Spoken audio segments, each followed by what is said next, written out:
इस क्वेश्चन को समझिए, क्वेश्चन नंबर 72 बोल रहा है कि नवीन ने सुमन और आर्य से कुल मिलाकर 9400 का ऋण लिया है। नवीन भैया हैं, सुमन से और आर्य से कुल मिलाकर 9400 रुपए का कर्जा लिए हैं। सुमन ने प्रतिवर्ष 12.5% साधारण ब्याज का दावा किया, जबकि आर्या ने 10.5% प्रतिवर्ष साधारण ब्याज का दावा किया। नवीन द्वारा एक वर्ष में भुगतान किया गया कुल ब्याज 1063 रुपए था, तो आर्या से उधार ली गई राशि क्या है मेरे भाई। इस क्वेश्चन को आप एलिगेशन से भी कर सकते हैं, लेकिन आपको डेविएशन सिखाने वाले हैं, ठीक है। नवीन भैया हैं, यहां पर मान लीजिए कि सुमन से ले रहे हैं उधार और उसके बाद ले रहे हैं आर्या से। सुमन दे रहा है भाई 12.5% के हिसाब से, दे रहा है नहीं, ब्याज ले रहा है 12.5% के हिसाब से, और आर्या ले रहा है 10.5% के हिसाब से, ठीक है। टोटल राशि कितनी है, तो आप कहेंगे कि नवीन भैया 9400 का कर्जा लिए हैं।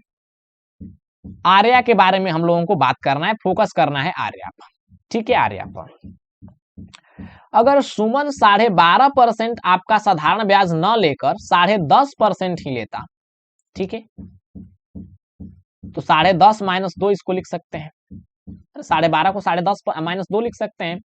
तो सुमन भी यहाँ पर 10.5% का ब्याज ले रहा है और आर्या भी 10.5% का ब्याज ले रहा है। बिल्कुल बढ़िया तरीका से समझिएगा मेरे भाई डेविएशन क्या होता है, ठीक है ना। सुमन भी नवीन से 10.5% का ब्याज ले रहा है और आर्या भी 10.5% का ब्याज ले रहा है, या फिर दूसरे तरीका से समझना चाहें तो ऐसे भी समझ सकते हैं। देखिएगा मेरे भाई, दोनों तरीका बेस्ट है, ऐसे देखिए, समझिएगा एकदम आराम से। अगर मान लेते हैं कि सुमन 12.5% का ले रहा है, और आर्या को भी ऐसे लिख सकते हैं कि आर्या जो है 12.5 - 2 हो जाएगा, यानी कि आर्या बोल रहे हैं, आर्या नाम है, ठीक है। आर्या भी 12.5% का ब्याज ले रहा है, एकदम आराम समझिए। सुमन भी 12.5% का चार्ज कर रहा है नवीन से, और आर्या भी 12.5% का चार्ज कर रहा है, तो ओवरऑल ब्याज 12.5% मिलना चाहिए। अरे 12.5% का फ्रैक्शन वैल्यू क्या होता है, आप कहेंगे 1/8।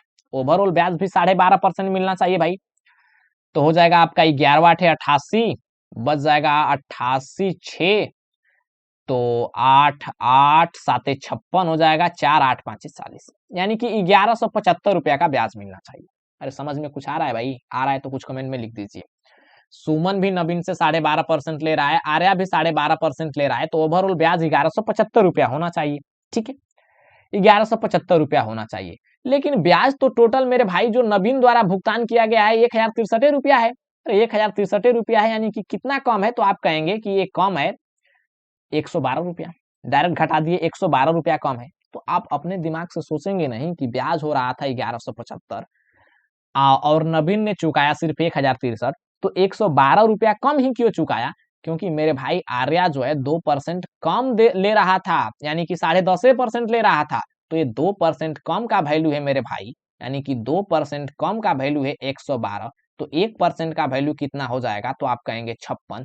तो आर्या से उधार ली गई राशि कितनी है, तो जो नवीन भैया हैं आर्या से 100% राशि उधार लिए थे, तो 100% का वैल्यू कितना आ जाएगा, तो आप कहेंगे 5600, ठीक है। डेविएशन इतना आसान नहीं है मेरे भाई, लेकिन जिसको 1 2 बार समझ में आ गया डेविएशन, हम बोलते हैं कि डेविएशन से आसान नहीं है एलिगेशन, ठीक है ना।